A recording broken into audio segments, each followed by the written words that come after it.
কোরআনে বর্ণিত দোয়া, রব্বি হাবলি মিন লাদুনকা যুররিয়াতান তাইয়্যিবা ইন্নাকা সামিউদ দুআ, হে আমার রব, আমাকে আপনার পক্ষ থেকে উত্তম সন্তান দান করুন, নিশ্চয়ই আপনি প্রার্থনা শ্রবণকারী। এই দোয়াটি কে করেছিলেন? ক মারিয়াম আলাইহিস সালাম, খ ইব্রাহিম আলাইহিস সালাম, গ ইয়াহইয়া আলাইহিস সালাম, ঘ জাকারিয়া আলাইহিস সালাম। জি, এই প্রশ্নের উপরে আল্লাহর উপর ভরসা করে আমি বেছে নিচ্ছি জি, ঘ জাকারিয়া আলাইহিস সালাম। ঘ লক করে দেব। দেওয়া হোক।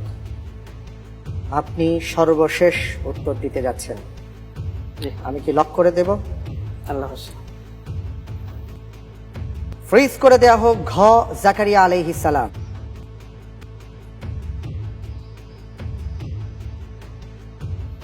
আপনার উত্তরটি সঠিক উত্তর। আলহামদুলিল্লাহ।